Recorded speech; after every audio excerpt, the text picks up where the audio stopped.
Ang global trade war ay mas tumindi ngayong Biyernes, isang linggo pagkatapos silunsad ni Trump ang kanyang tariff blitz laban sa mga kaibigan at kaway nitong bansa sa buong mundo. Noong Miyerkules lamang April 9, ang China ay pinatawa ng pinakamataas na antas na umabot sa 124% na taripa ng Estados Unidos pagkatapos gumanti ang bansa sa pamamagitan ng pagpapataw ng 84% na taripa sa US goods na ipapatupad na bukas ng umaga. Marami ang nagulat na tanging ang China lamang ang pinagtutuunan ni Pangulong Trump sa kanyang mga pulisiya sa pagninegosyo kung saan alam ng mga nakararami na imminent ang mga nangyayaring trade war sa pagitan ng China at ng Amerika. Ayon sa datos ng World Trade Organization, meron lamang 46% sa kabuuan ang mga export na nanggaling US papuntang China at kabaliktaran naman ito sa export ng mga Chino sa Amerika na umaabot sa 85% ng mga produkto nito ay pumapasok sa nasabing makapangyarihang bansa.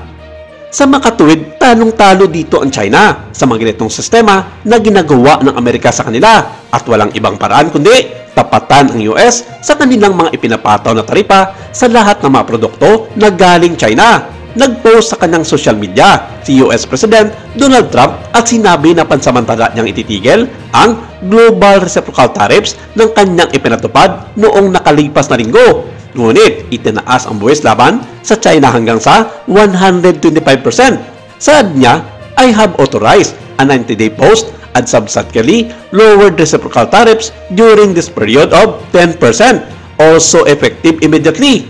Thank you for your attention to this matter. Based on the lack of respect that China has shown to the world's markets, I am hereby raising the tariff charged to China by the United States of America to 125% effective immediately. Sa huling datos ng Global Times of Business Strategy of China, maraming mga kumpanya na ang nagsimulang magtanggal ng kanilang mga trabahador dahil sa pagginto bigla ng kanilang mga production plant.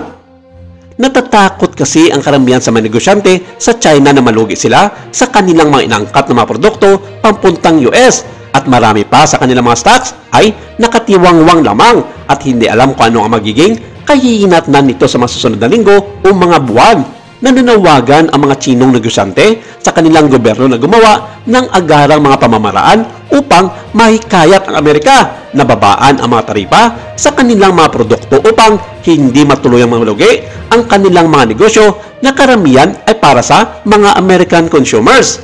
Samantala, kabaliktaran naman ito sa mga nangyayari sa Pilipinas na tila nagdiriwang pa ang ilan sa mga malaliking negosyo sa ating bansa. Umakyat ng 71.48 points ang Philippine Stock Exchange Index o nasa 1.19% matapos i-anunsyo ni US President Donald Trump ang pansamantalang pagbaba at pagkantala ng taripa o buwis pa inaangkat ng mga produkto. Dahil dito, tumaas ang kumpiyansa ng mga namumuhunan dahil sa inaasang pagbaba ng policy rate ng Bangko Sentral ng Pilipinas na sinabayan ng bargain hunting ng mga negosyante. Gayunpaman, bahagyang nabura ang ilang kita sa huling bahagi ng trading dahil sa profit taking at pangamba sa patuloy na tensyon sa kalakalan sa pagitan ng US at ng China. Ipinunto ng mga eksperto na ang mga mas mababang 10% na US import tariff ay makakatulong upang mabawasan ang inflation sa Amerika at may limitadong epekto sa GDP ng Pilipinas dahil hindi gaano nakadepende ang bansa sa mga pag-i-export.